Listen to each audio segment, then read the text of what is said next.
दोस्तों नमस्कार, स्वागत है आपका परीक्षा खबरी में। 4 सितंबर 2022 की महत्वपूर्ण खबरों को देखेंगे।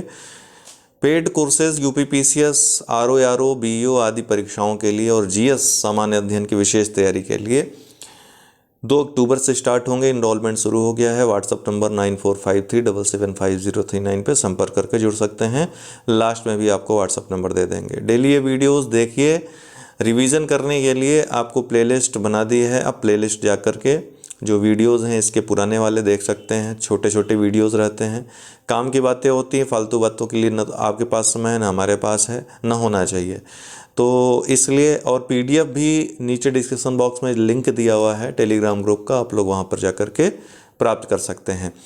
न अगर मिल पाए तो व्हाट्सएप पे संपर्क करके बता दें, हम वहाँ पर आपको लिंक प्रोवाइड करवा देंगे या जोड़ देंगे। तो आज के दिन 4 सितंबर को राष्ट्रीय वन्य जीव दिवस के रूप में मनाया जाता है। देखिए, राष्ट्रीय वन्य जीव दिवस ये 3 मार्च को मनाए जाने वाले विश्व वन्य जीव दिवस से अलग है।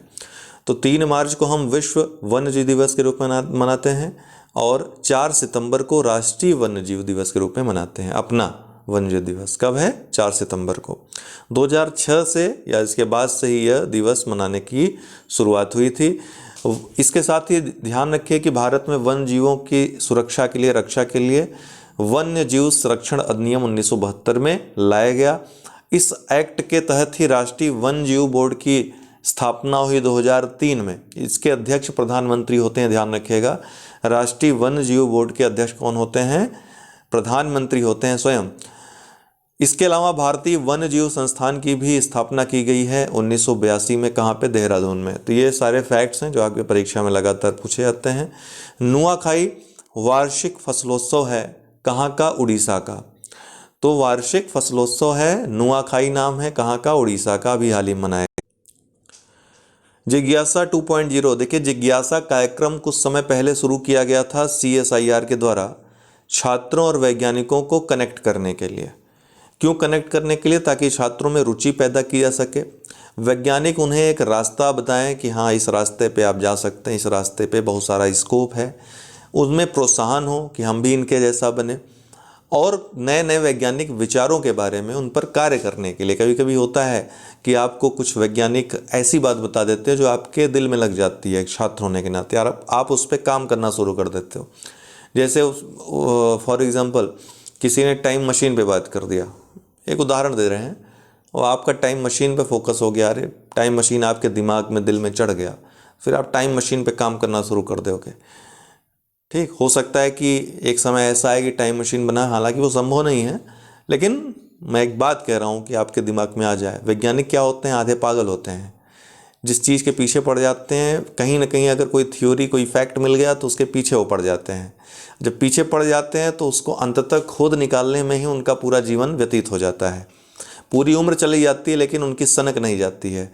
इसी को कहते हैं साइंटिस्ट, इसी को कहते हैं वैज्ञानिक।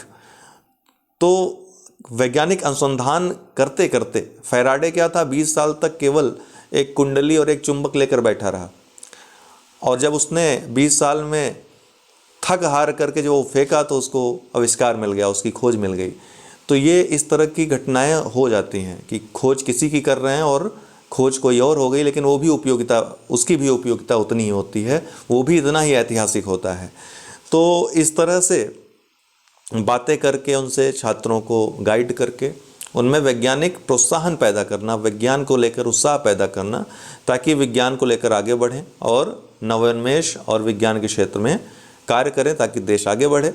तो विज्ञान और प्रौद्योगिकी मंत्रालय ने हाल ही में अक्षय ऊर्जा कार्यक्रम के लिए जिज्ञासा 2.0 लॉन्च किया। अभी जिज्ञासा 2.0 जो लॉन्च की गई है वो अक्षय ऊर्जा कार्यक्रम, इसका मेन फोकस एरिया है। ब्लूमबर्ग की रिपोर्ट अभी हाल ही में आई है। इसके अनुसार भारत ब्रिटेन को पछाड़कर दुनिया की 5वीं सबसे बड़ी इकोनॉमी बन गया है।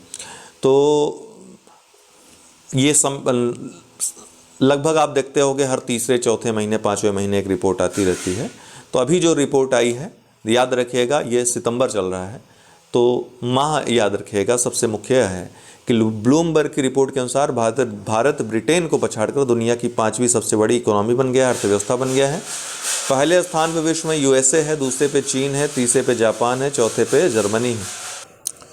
घाटियाना द्विवर्ण ये क्या है? तो कर्नाटक में खोजी गई केकड़े की नई प्रजाति है। किसकी है? केकड़े की। क्या नाम है? घाटियाना द्विवर्ण।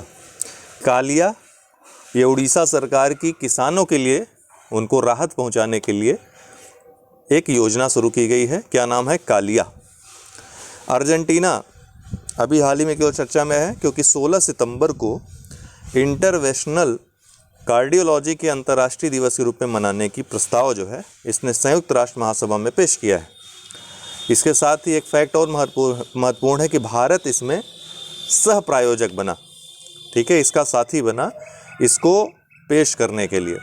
तो 16 सितंबर को इंटरवेंशनल कार्डियोलॉजी के अंतर्राष्ट्रीय दिवस के रूप में मनाने के लिए जो प्रस्ताव पेश किया गया है अर्जेंटीना के द्वारा, भारत इसका जो है सह प्रायोजक बना है। एक बात यहाँ पर मैं आप लोगों से पूछना चाहूँगा, कमेंट बॉक्स में उत्तर दीजिएगा कि 16 सितंबर को एक महत्वपूर्ण दिवस मनाया जाता है, वह कौन सा दिवस है? ये आप लोग जो है कमेंट बॉक्स में बताएंगे। ठीक है, चलिए, बहुत बहुत धन्यवाद।